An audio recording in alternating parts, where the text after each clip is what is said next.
Ladies and gentlemen, boys and girls, children of all ages, welcome to Sox On Tap. Tony, my first reaction is just fuck yes, let's go.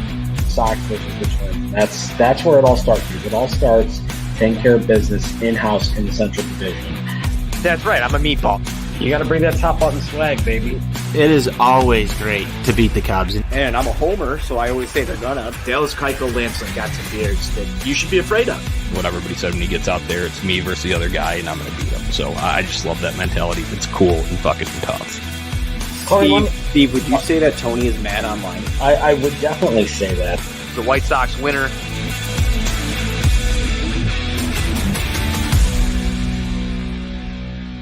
Hello, White Sox fans, and welcome into another edition of the Sox On Tap Postgame Show. It's your host, Tony Marchese, and tonight I'm joined by a very special person in the On Tap Sportsnet group, a guy that hasn't been on this show before, but he made a debut over on Cubs On Tap. It's our guy, Brian. He's the one who's cutting up all these video clips of all of us getting on the postgame show every day, and there's a reason why he's here. There's a reason why he's with us, and I asked him to be part of this show is because Brian, despite living in the Chicagoland area, is a big Diamondbacks fan. And when we were setting this up, I did not expect the White Sox to get swept, but I am a man of my word, and Brian is here, and it's going to be painful for me to kind of talk about how awesome it was for you to witness your Diamondbacks come into Chicago, but I figured it was a good time to bring in some outside perspective and somebody who's pretty tuned in to this White Sox team. So, Brian, welcome aboard. Why don't you tell the listeners a little bit about yourself, where they can find you, and all that good stuff? Thank you, Tony. Yeah, don't worry. I'll make it hurt a little less, or at least I'll try to. But yeah, as far as everyone, where you can find me, you can see my Twitter handle there, LaFeverFever. That's so you know how to pronounce my last name. Also, Catch It is there, so you know you want to catch that LaFeverFever. So you can check out my stuff there. I'm mostly posting about baseball, and occasionally you'll see some like emo music on there. Sorry, I can't get past it. It was my youth. Well, I've seen some of your tweets. I think you're a pretty good follow over there. I've agreed with you on a couple of different musical choices that I've seen come from that Twitter account. And if you don't have the fever, as Brian said, catch it. Brian, you do an excellent job, post-production on this show. And it's awesome to have you on these airwaves again, because you, as I've gotten to know you, you love baseball, I think, just as much as pretty much everybody who's on this show. So I'm excited to kind of just go down some topics here with you about the White Sox and some other stuff in general, as we've got Sunday Fun Day upon us. It's not very fun around here if you're a White Sox fan. Obviously, Sox got swept this weekend. Apologies, this is our first show in the weekend. So we've got a lot to talk about through this weekend. Brian, you were at the ballpark. I did not venture down there throughout the weekend, but just a real quick recap for those just tuning into this or catching the podcast version of this on Monday morning. Friday, a 7-2 final. Johnny Cueto's worst start. We're going to get into that. Saturday was a 10-5, what felt like an absolute beatdown of the Chicago White Sox. Davis Martin just, in there in Kopech's spot, unable to do anything.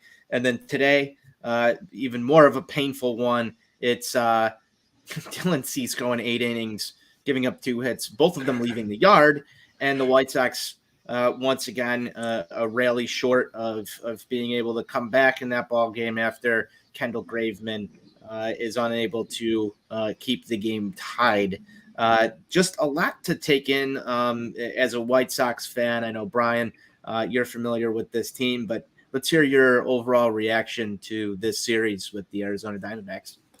Well, I mean, I think honestly, it's just unfortunate timing for the White Sox with all the injuries that they've been having. And, a lot of people overlook this Diamondbacks team. You look at their record and you're like, they're sub 500. There's no way that these guys are good. But when you actually look at like what's happened this season, they went out and got Mark Melancon, who was the saves leader in the league last year. And I was like, wow, they actually like went out and got a guy who can close games for them. And what has Melancon done? He's proceeded to lose 10 games. So if you look at the record right now, it's, I believe they're, let me look after today. I think it's 69, right? or 59, apologies, 59 and 67.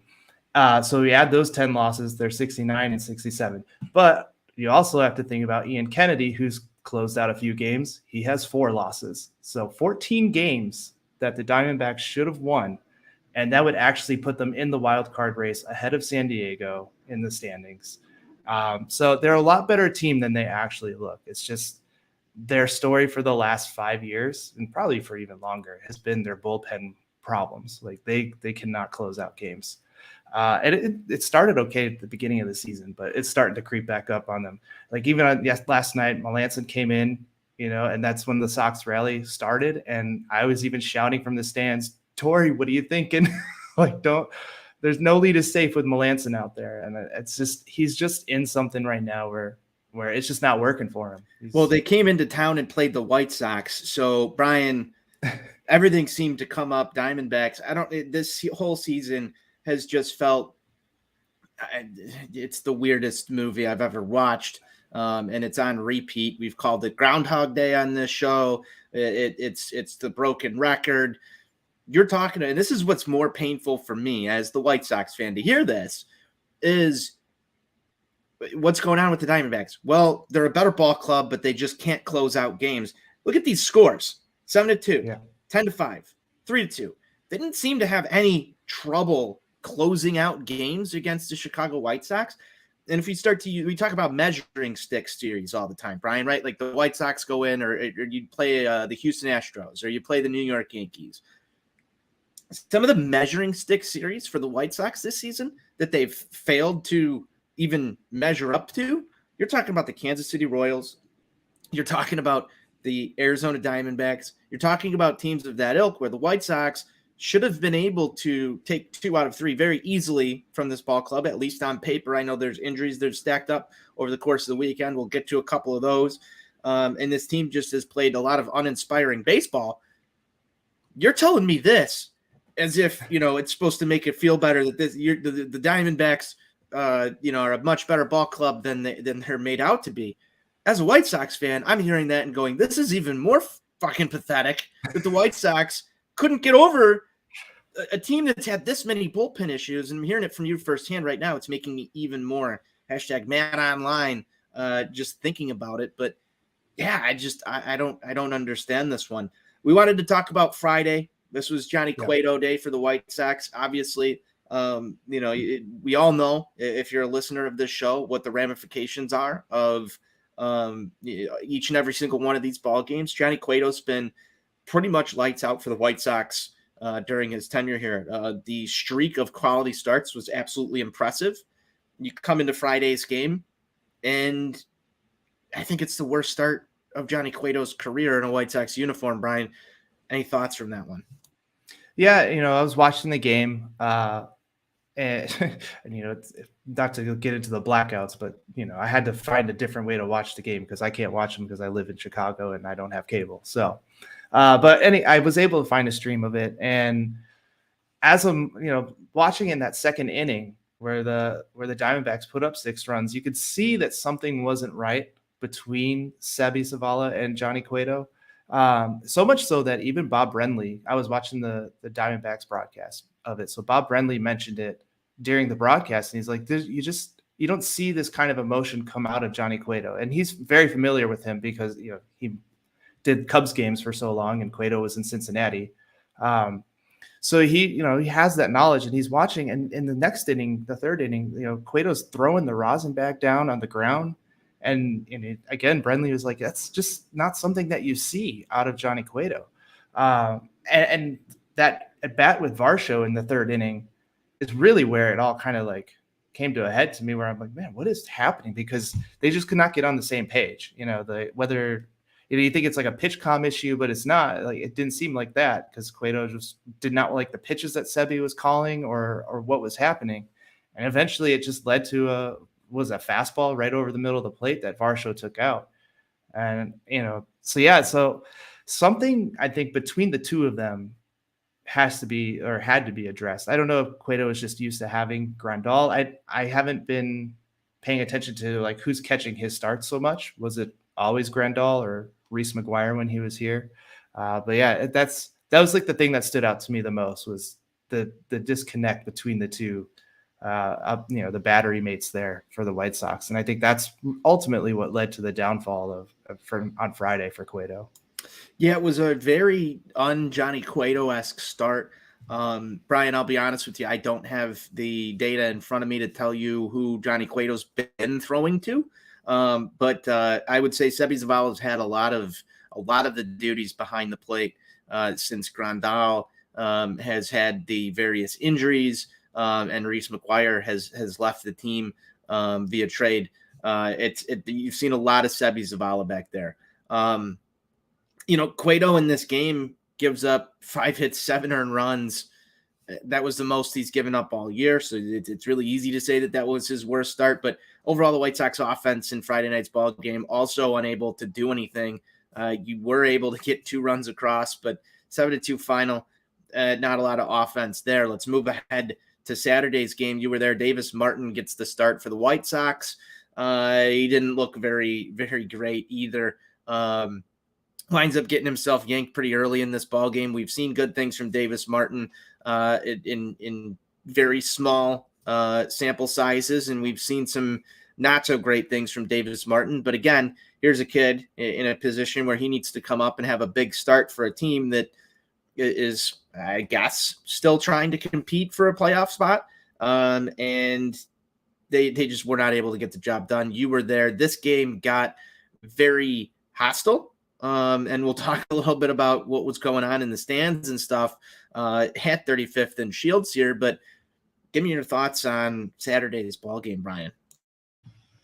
Yeah, so for me it was great. Obviously, as a Diamondbacks fan, I was out there in my Serpientes jersey. I will say though, I was wearing my Southside Edition pitching ninja shirt underneath. I grew up here. I still love the Sox. The Diamondbacks are kind of my team. So. But yeah, Davis Martin was kind of wild. Like, it didn't seem like he could find the zone. Carson Kelly had, I think, three walks before he got that hit in the last inning.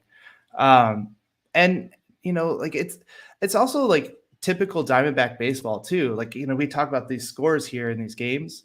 I think the problem is something that we've been talking about all year on this show that you guys have been talking about is the White Sox only hitting singles. They're not being opportunistic with, runners on base and things like that. Because one of the Diamondbacks' MOs is that they can't hold the lead, like I said, and can't close out games. So, even though the scores are the way they are, I've watched so many games where they go up 5 and they end up losing by 2 because they either just stop scoring, they stop trying. I don't know what it is with them. They like to go up big a lot of times and then just not do anything. And you could see it happen all last night.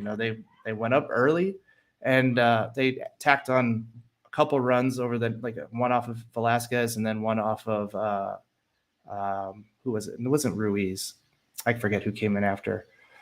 But anyway, they tacked on one more. But then the Sox came back when Melancon came in, and they very well should have tied the game. And if Eloy hit that home run, if it actually went over the wall, that's a different ball game. I didn't like that matchup. I don't know what Torrey was thinking bringing in Joe Mansupply to face Eloy. You sent me a message kind of at a commercial break while you were there saying this is going to be dangerous. And I'm looking for reasons for hope, right? As a White Sox fan, that was my reason for hope. And the ball comes off of Eloy Jimenez's bat. Oh, we all thought it was gone. Just dies right at the warning. And the warning track power stuff has been a thing all year for the White Sox. Anybody who watches any sort of baseball knows that this team just struggles to hit the home run. And this is, I've got to rewind Saturday's game just a little bit here, Brian. You got to see my baby boy hit a 3-run homer. Oh, that's right. Yeah. I can't believe I skipped that. I apologize. Well, I make sure that Gavin Sheets gets his due on the show. It's my job. But they came out, they did the home run thing that Steve talks about. Ball in air, ball go far, team go far, all of that. Runners on base. Runners on base to boot. Yeah. I mean, it was the trifecta of everything that you've been asking for from a White Sox hitter, especially in the first inning, to go out and grab a lead. Then it's kind of the same thing for the White Sox as you're talking about with the Diamondbacks here. only able to just tack on 2 runs, and then Davis Martin comes back out there and gives up all this hard-earned work because the Sox actually did the thing that people are clamoring for them to do. And then you talk about Eloy, and that would have been a 3-run homer. I'm fairly certain to it would have tied it. It was a two-run homer, 2-run home run at the time that would have tied the ball game. It just feels so snake bitten. Just feels so snake bitten, especially when you bring up multiple times that they've had problems holding the lead. That would have played into the narrative of the Diamondback season. It just seems like the White Sox narrative continues to build upon itself, and they can't do anything to shake out of it. That's what's so frustrating about watching this team right now.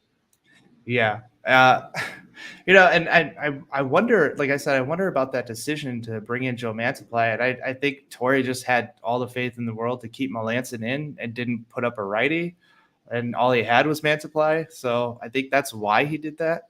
I was asking for anyone else. I just didn't like the lefty-righty matchup there. And that's what's so painful to me, Brian, is you watch this team, and I want listeners who tune into that. You watch this team, and you're quivering because of their managerial decision in this moment.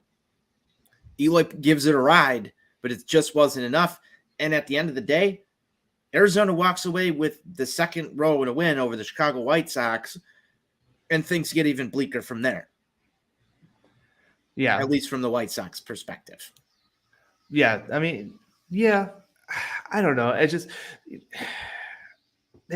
don't know what's going on with the bullpen either. Like, for them to like have that rally, you think the momentum is in their favor, and then you come back out and you load the bases, allowing Carson Kelly to single in 2 more runs and just put it out of reach. I think there was even a sac fly in there before that, because that got him to 10. And yeah, it's just at that point you're just deflated. I don't know how like this team can do that when when Gavin Sheets came up. My friend who I was with, he was like, I looked at him and I said, I don't like this right now. Like Merrill isn't looking good. Coming into the game, Merrill Kelly he was 5th in terms of ERA in the lowest ERA in the league. And he hasn't given up too many home runs. But I just knew watching that like something wasn't right with him in that first inning. And sure enough, like Gavin crushed it. And I looked at my friend and I said, I told you, I feared what Gavin Sheets was going to do here. and I just thought I loved it at the time. It was probably one of the brighter spots of my weekend. Yeah. If we're being honest, or recap the weekend. I just don't know how we got there Saturday. Speaking of Kellys, this was, I think, the most Kellys that have ever played in a baseball game. Joe Kelly does come into this one. One injury note here. I know we want to get to some injuries, but Joe Kelly for the White Sox exits that ball game off of a comebacker. Brian, it was a little hard to tell where that hit him at first, but it looked like it got both of his legs, one behind the knee and then once off the ankle or shoe on Joe Kelly, and he leaves the ball game. You had Yohan Moncada go down this weekend for the White Sox. You had Eloy Jimenez kind of have some struggles again as well. Luis Robert, obviously, had been swinging one-handed for a while, has been missing from the White Sox lineup. So more just injuries galore for your Chicago White Sox. Of note, Luis Robert did enter today's ball game as a pinch runner. Eloy as a pinch hitter. We'll get to today's ball game here, Brian, in just a second. But Saturday started so promising for the White Sox. Obviously, wound up in your favor. And then we've got today, Dylan Cease on the mound. 8 innings, 2 hits, 2 runs, both of them via the long ball. White Sox offense was able to keep this thing close until Kendall Graveman enters, and Arizona breaks through.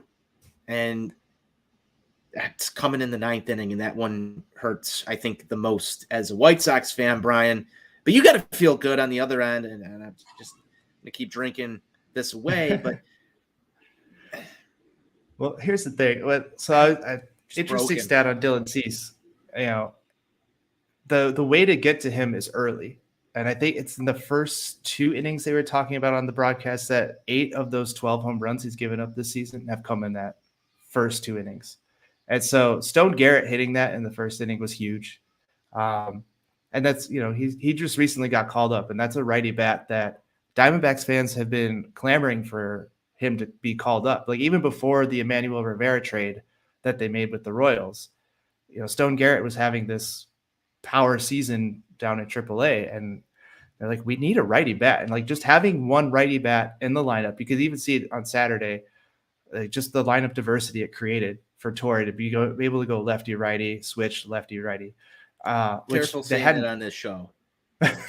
Well, that's the point I'm also trying to make is like, okay, there's so many parallels between the Sox and the Diamondbacks that I've seen all season, whether it is, the lineup parity and how it is. And also taught them how to win.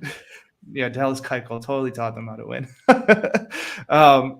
They're just been so similar this year, minus, the bullpen struggles have been real for both teams, and the White Sox are righty heavy. The Diamondbacks are lefty heavy. It seems it's like this weird baseball symmetry. But then you kind of like, you see a move like Emmanuel Rivera, like that didn't move the needle for me at the deadline. I'm like, okay, I don't know much about this guy, but he's come in and he's just his presence alone and like some of the big hits that he's had, it changes the way the lineup functions.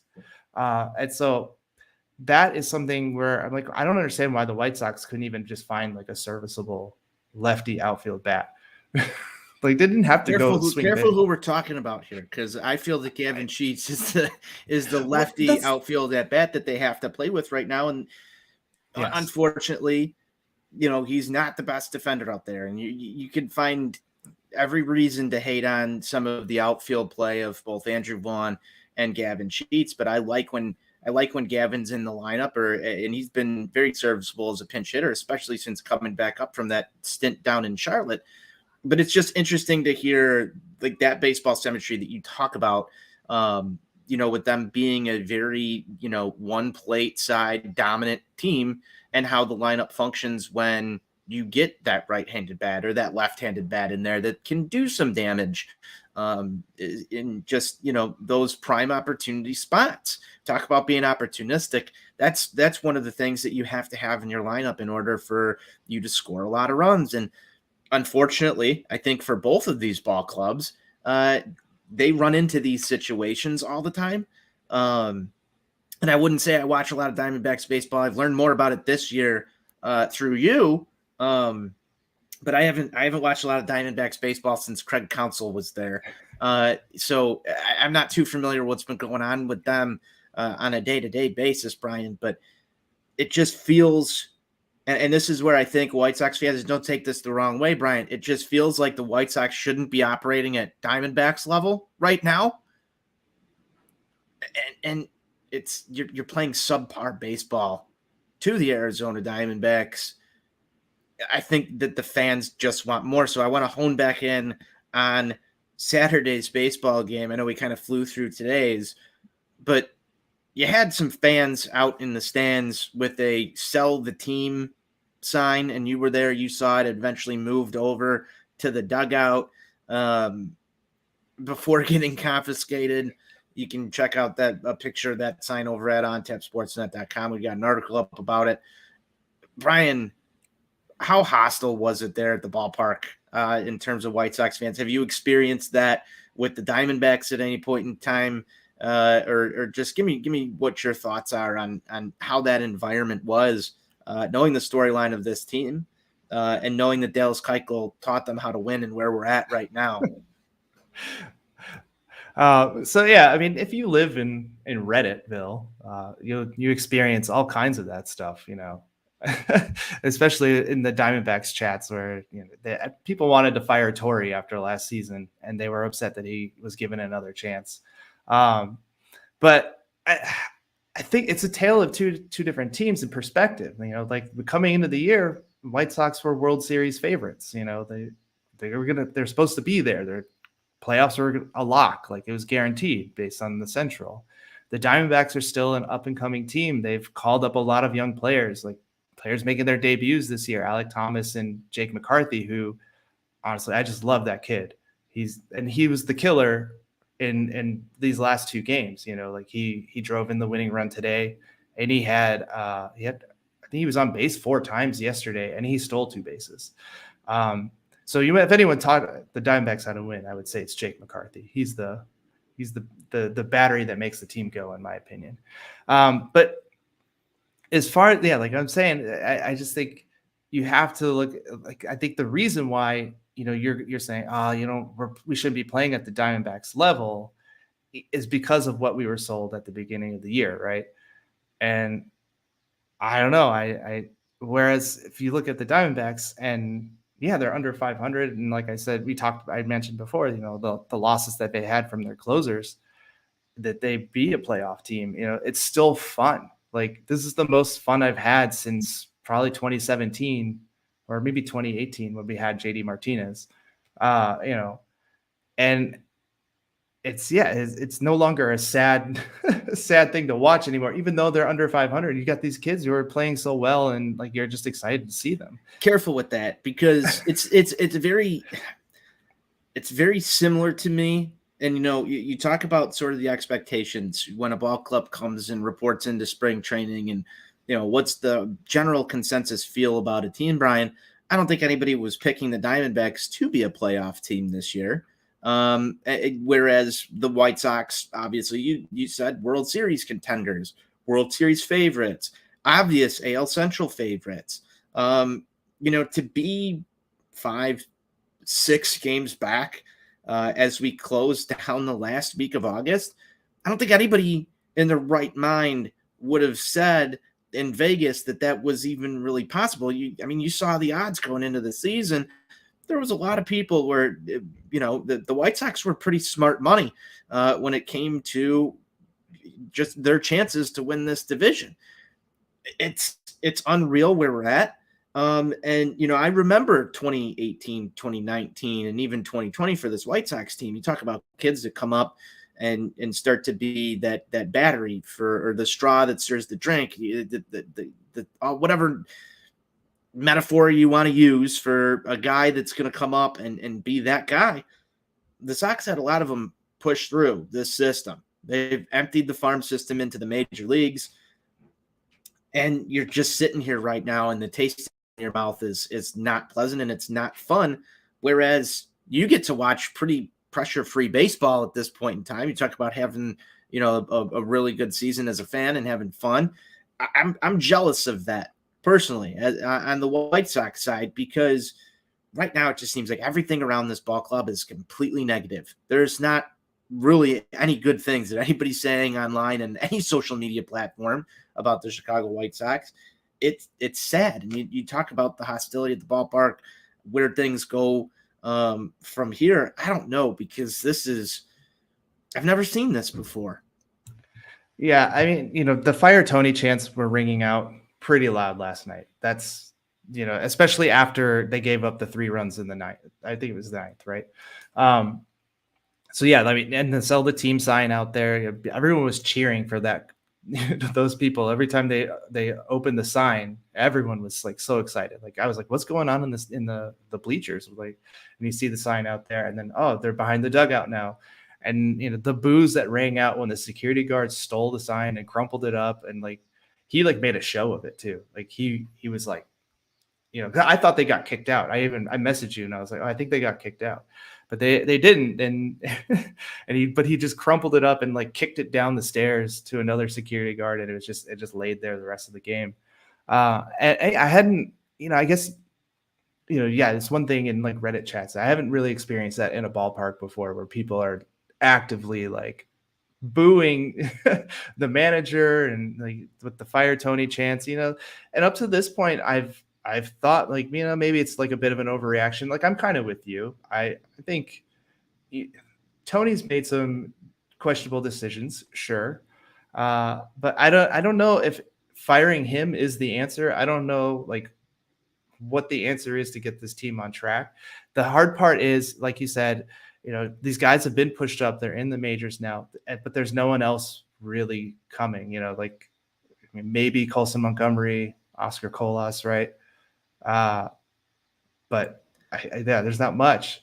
There's no real needle mover. Right. I mean, of these guys, and that's not to take away from the baseball talents of Colson Montgomery or Oscar Colas. And I would say even if Colson Montgomery is coming up, he's probably going to have to play second base, even if and his trajectory doesn't really land him on the south side really next year unless it's late and he takes some huge jumps. Even that might be a little bit of a stretch. I think you're still probably 2 years away from seeing Colson Montgomery.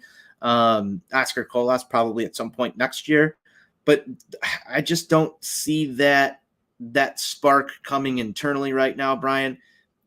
I think one thing that I've kind of just been a little disappointed in, I thought that Yoan Moncada was going to be that guy, and up until him getting hurt, you started to see Yoan Moncada turn a little bit of a corner. He started to get really hot and kind of drive this team through some just difficult periods where he was the one who seemed to care a lot more. And that was different than what you've seen out of Yoan Moncada for a while. And then he goes down. Earlier this season, you had Yasmani Grandal start to have his hottest stretch of the year before he sustained a major injury. Eloy Jimenez has had some awesome stretches of just really good at bats, cut short because all of a sudden he's leaving the game after swinging and missing a baseball. There's been so many times where whatever White Sox player you have that gets hot, all of a sudden succumbs into an injury. I mean, Danny Mendick is another story this season. It's been, if it's not one guy, it's the next. And it just feels so wrong every single time that there's no guy that's had this real run of success because they're all cut short due to injuries. I don't think you really ever saw Tim Anderson get full speed into his season this year at all. And even Jose Abreu, despite leading the league at points in time and hits, hasn't had the extra base hits that you would expect. There's not a lot of doubles there comparative. There's not a lot of home runs there comparative to the back of the baseball card as of every other year. So you couple all those things together, it's been a frustrating year for the Chicago White Sox. It's been a frustrating year for the offense. I think even some pitching injuries mixed into that. The discontent from the fan base, I think that there's a lot of – nobody knows who really to blame. I mean, you bring up, is La Russa the answer to get rid of? I don't know. I don't know if that really changes anything. Can you shake up this core? There's not a lot of value there right now with guys who've had this many injuries and are signed to longer term deals because you don't know what you're going to get. So, and are you going to trade one that's good to get a return? And what does that mess up? Sell the team. I don't know. Like, everybody is angry. The results have been piss poor. And so this is where we're at. It's kind of a weird space to be in. There was an article that came out the other day. I forget who wrote it, but I think it was in the Daily Herald that said, it was an opinion piece that said the White Sox are going to take a mulligan on this season and try it again next year with largely the same core and probably La Russa too. Will it work? I don't know. Can the guys stay healthy? I don't know. There's just we're in a really weird spot, and some people want him to tear it all down. I guess from where I'm at, Brian, I don't really want to see him tear it all down right now because I just went through a rebuild. I just went through all of this stuff. I just went through a couple of years of promise and false hope. You better make sure this thing is fucking dead before you take it out back and shoot it, because if that's what you're going to do and blow this whole entire thing up, I don't want to go watch Yoan Moncada or Eloy Jimenez or Luis Robert or Andrew Vaughn all go somewhere and have the best career years. I don't want to live the Mariners life, if you get what I mean. We have Ketel Marte. Because again, we were sold that these guys are so damn good, and yet we haven't even. I think there was one game all year the core played together. It's absolutely embarrassing that this is where we're at as White Sox fans, Brian. It hurts to talk about day in, day out. So sorry, I'm venting, but it's Sunday fun day. I had to get it off my chest. I understand. I don't know. It's tough. It's tough. It's been tough for me too. Like, like I said, I don't know if I even said that earlier, but I grew up a White Sox fan. I still have love for them. I love cheering for them. For me, this weekend was a win. For me, this weekend was the Diamondbacks winning, Cleveland losing, and Minnesota losing. It didn't happen that way totally, but a win also for me would have been all those things with the White Sox winning. Like I love both teams, but. That said, I think sell the team is a huge leap. I don't know, and I honestly don't know if that would change anything. If you did, then that definitely signals a rebuild. I mean, look at the Angels. Like the rumors are flowing that Artie's going to sell the team there, and what's going to happen? Like, I don't know if you can move Mike Trout on his contract, but they're already saying like a new owner comes in, they might trade Shohei. I don't know how you could do that, but. It's something. It's a possibility. I think don't want to see does these guys get moved. go. I think Shohei does get moved. I don't want to see the White Sox core go either. It'll be interesting to see what happens with Jose Abreu. I think Jerry selling the team this offseason is a huge stretch. So I don't even want to go down that path right now. No. So I do think they probably wind up trying to run it back, but I think you just need to get some ancillary pieces in here to this. They need more depth. Yeah, it's a huge depth problem, especially if you look at this and say these guys are going to only play 100 games, maybe max. I think Jose Abreu is the only one that has a shot this season of getting over 140. Tells me that there's been a lot of depth that hasn't shown up, and even your depth got injured. We just talked about Danny Mendick a minute ago, and that guy was going to have a career year if he had the opportunity to. I'm still a little bit mad about that play. But I digress. Sox need to do something. We're going to be probably talking about that a lot down the stretch here. But guess what? This season isn't over yet, Brian. The Sox still have more games to play. We got an off day tomorrow. Much needed, I think, for a lot of people's mental health. Although I'm sick, I would love to watch the White Sox play baseball tomorrow. But off day. We're back Tuesday. I'm going to be at the ballpark. We got Lucas Giolito against TBD for the Kansas City Royals. The Royals have given the White Sox fits all year, Brian.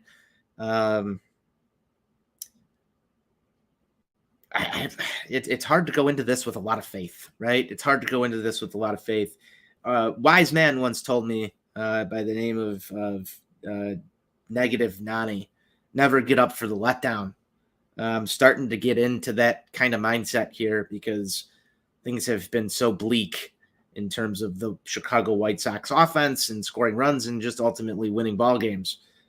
But Lucas Giolito will take the mound Tuesday night against the Kansas City Royals. We like to give picks to click on this show, Brian. I'm going to give you the chance to give a White Sox pick to click for Tuesday night's ball game. All right. Well, so one thing I didn't mention too that I wanted to talk about was Josh Harrison actually showing some like emotion in the dugout last night after Gavin Sheets' home run. And I was like, hey, there's excitement in that dugout. What's going on over there? So again, I wonder like why, what happened there, but I'd say Josh Harrison, I'm going to pick him just to mess with Steve. I think that would be the best pick to click for me in this series. I think he'll do some stuff, do some damage against Kansas City. And, look, Lucas Giolito is coming off of a good start. Yes, he is. Hopefully he can build on that against the Royals. He should be able to. Of course, we've been saying that all year. Yes. Nothing is guaranteed, and we know that. But I do find it interesting. I was just looking I looked off to my left here, and I noticed, people were talking about on Twitter, like, for the Diamondbacks, just win 10 more games, or you're only 10 back of the wild card. Just win, like you can do that. Whereas we're looking at the Sox, they're 6 back now, 6.5, and it's like an insurmountable task. But they still have to play.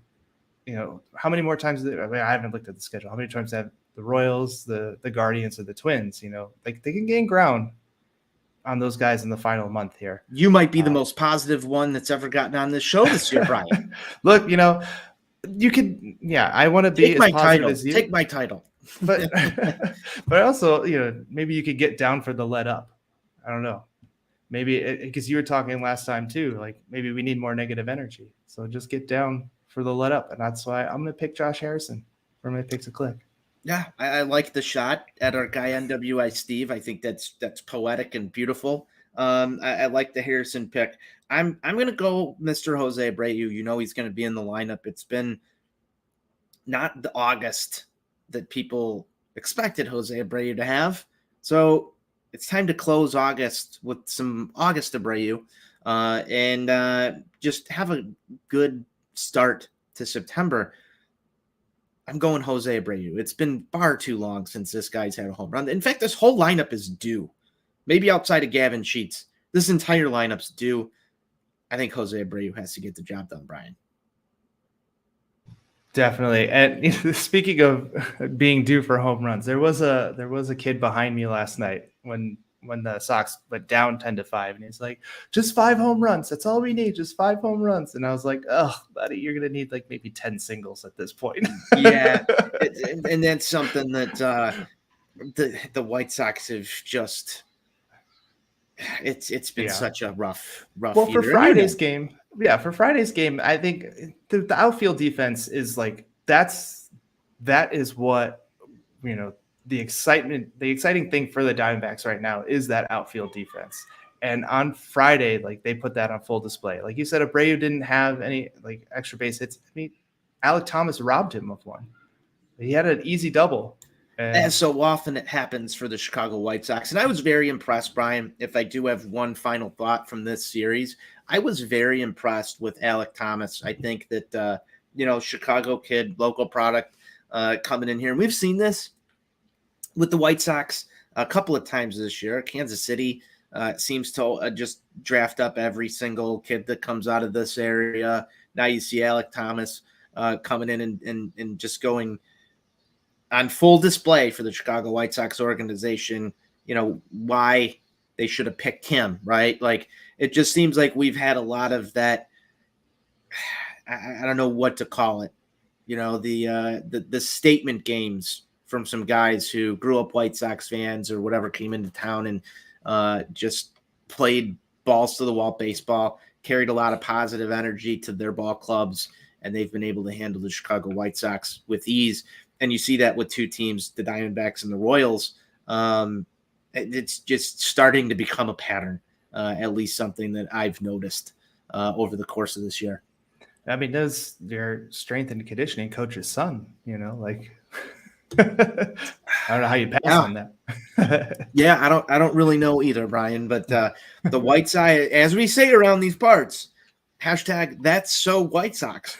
But yeah, I mean, that's just not a good feeling. Well, yeah. I mean, after the Sheets home run, the Sox had 2 extra base hits, beyond that. So they need to get in the left-hand column, Brian. That's the problem. Left-hand column is what matters. Obviously, we want them to do things that help that, but I just need more. I need more. I need more fun.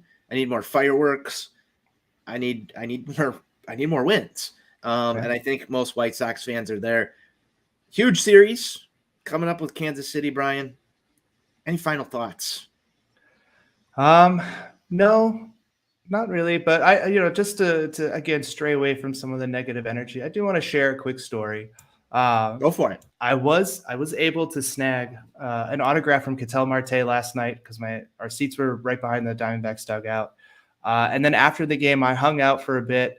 The security guards are really nice. They let me stay and be a child long enough to get Dalton Varshaw's autograph.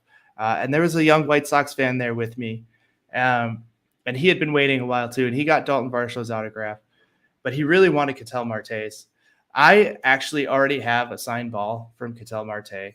And so I gave him my ball. I said, hey man, this has Ketel Marte and now Dalton Varshaw signatures on it. I'll trade you for your Dalton Varshaw ball. You could have mine. And also, my ball also has Nick Ahmed's signature, but I'm not a big Nick Ahmed guy. I've heard that before. Yeah, I'm actually glad that Perdomo is playing and doing well. Perdomo's also got like a bit of that Moncada in him, where if there are runners in scoring position, he'll get a hit, but if not, there's nothing. But beyond that, anyway. So I traded the ball with the kid, and he was, elated. He's a White Sox fan, but he really likes, obviously, Ketel Marte is the best player, or highly regarded as the best player on the Diamondbacks. And so just sharing that, not to, toot my own horn in any way, but just, pay it forward to other people, make people's day. Let's be a lot nicer to each other. Let's try to, it was a rough weekend for White Sox fans, and, hug a White Sox fan. Hug a White Sox fan. That's beautiful. Hug a White Sox fan. Brian, I love stories like that because it's going to take a lot to grow the game of baseball and make those memories for kids who baseball isn't exactly regarded as an up-and-coming sport. Right. We all know that. So I think it's important to take your kid to the ballpark. It's important to, when you have a kid that's at the ballpark who, can they have a positive experience and want to come back and be a lifelong fan. I think those are awesome moments. I believe I wrote an article about Joey Votto saving a kid's life from a lifelong trajectory of being a Cubs fan earlier this season. I love when people, take time out of their days to help grow the game of baseball, and it can be done in many different ways. And there's a whole lot of stuff out there, Brian, and I'm sure you've seen it. Zach Campbell's all over the baseball news from what happened in Colorado, and there's just a lot of stuff out there. So I'm glad you shared that story. I think it's important, but I also really want to get down to the core aspect of this. Hug a White Sox fan and make them feel better, because I think at this very moment, White Sox fans probably need that hug. If you see NWI Steve roaming the streets of Northwest Indiana, make sure that you stop and give him a hug. He probably really needs it. If you see Johnny out there somewhere, he probably needs a hug too. I wouldn't hug our guy Buzz right now. He's got COVID, but hug a White Sox fan and help him through these trying times. It's not pretty out there, folks. We'll be back Tuesday. Brian, thank you so much for joining us. You gave me some insight as a Diamondbacks fan that I felt put a lot of things in perspective for me. You followed that team every day just the way we follow the White Sox here. You're always on top of that stuff, and you do great work on the back end of these shows. And we both have work to do on the back end of this show to get this published out there for all of our listeners. Be sure that you're going and checking us out at ontapsportsnet.com. That's where you can find all of our written content. Follow us on YouTube, On Tap Sportsnet, Facebook, and Twitter, all the same there, On Tap Sportsnet. The show specifically at Sox On Tap. We've got a big week ahead of us here. Might be a new website launching some point this week as we transition over to the Sports Illustrated Media Group. It's exciting times here around On Tap Sportsnet. We thank you for tuning in. Brian, close this down how I always do. I don't want to hear that Diamondback stuff. But before we do that, Tony, let me just say real quick. Yes. Keep the conversation going on YouTube as well. Please comment on the videos. That helps the YouTube algorithm, gets us in front of more eyeballs. So yes, we would love to interact with you too. You're the YouTube video guy. Get in our comments. We want to hear from you. Yeah, it's great when you're live, but we want to see you even on the clips and things like that as well. Yes, comment on this stuff. We need some comments. That's a good notice there, Brian. See, he's got the insights that I don't have because he's in the weeds. Definitely. But yes, go ahead. Close it out now, Tony. I will absolutely do it. White Sox forever.